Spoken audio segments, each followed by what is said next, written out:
what made the spear system such a great concept to start with was that in the jack-in-the-box moment, I'm here, I don't know when he's going to throw a punch, he winks, and all of a sudden my hands come up.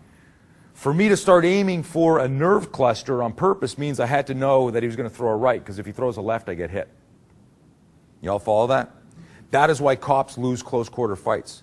That is why martial artists lose street fights. Because the sucker puncher is the jack-in-the-box moment. And you could be there going, do-do-do-do-do-do-do, and the clown pops out. You know it's going to happen, you don't know when. And the only thing that's faster than his complex motor skill is a primal response, and that is the flinch. How do we know this? Forensics. When somebody gets slashed in a frontal attack in a knife fight, where do you see trauma?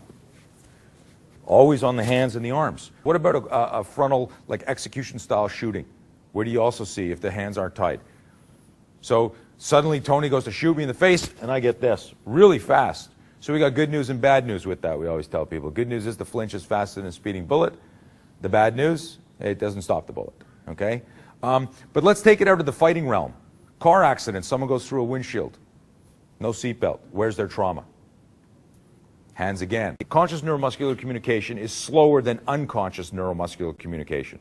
What that means is this, that if Tony does a slow haymaker and I got to go, oh, that's a right-hand haymaker, I'm going to do a rising block with my left hand, because if I do a rising, do it again, if I do a rising block with my right hand, that'll be the wrong. In other words, you got to track, you got to vector, you got to analyze the trajectory, you got to make the move. But what is my margin for error if I'm intercepting a complex motor skill with another complex motor skill? Zero.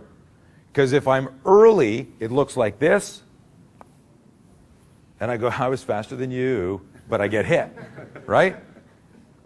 If I'm late, it looks like this, shit. And if I have perfect timing, it looks like this. So in a complex motor skill, I need to have exact timing. On a primal gross motor skill, I don't need exact timing. In other words, Tony throws his haymaker, I pick it up late, and I just cover. It bounces off my hands, just like a windshield, just like the first strike of a knife in a surprise attack. Is that cool? That unites every single person in this room, and everybody in this hotel, and everybody in the world. Physiology unites us all. You may be able to strike, but you can't kick. You can kick, but you can't grapple. And in other words, we all gravitate to styles that resonate with our personality, things we like. But at the end of the day, your opponent dictates the fight and how you must fight. And the most dangerous fight is what? The ambush. And the ambush will trigger what in you? A flinch. And it's why most cops miss their first couple of shots in a close-quarter gunfight. And what we don't build into is that first 2 seconds of, oh shit, when the body starts to do this and move away. Okay? So here we are. Let's add a little physics and science to this. Action versus reaction. It's a scientific measure, right? What's faster, action or reaction? Who's the bad guy, action or reaction? Action. So we have all these goofy martial art moves, and I'm a martial artist. I don't mean to put down martial arts. Okay? I've been punched in the face because I tried to do a wax on, wax off. So this is empirical, it's not theoretical. So if action is faster than reaction, and the sucker puncher is the action, then does it make any sense to have a complex motor skill response? It doesn't even make any sense. So what we know from forensic studies and studies of startle flinch is that the flinch is triggered, now listen to this, by visual, tactile, and auditory cues. Okay? So if I see him starting to throw a punch, that'll trigger the flinch. But that won't trigger my block because of the way we practice blocking and countering, gun, knife stuff, and so on and so forth.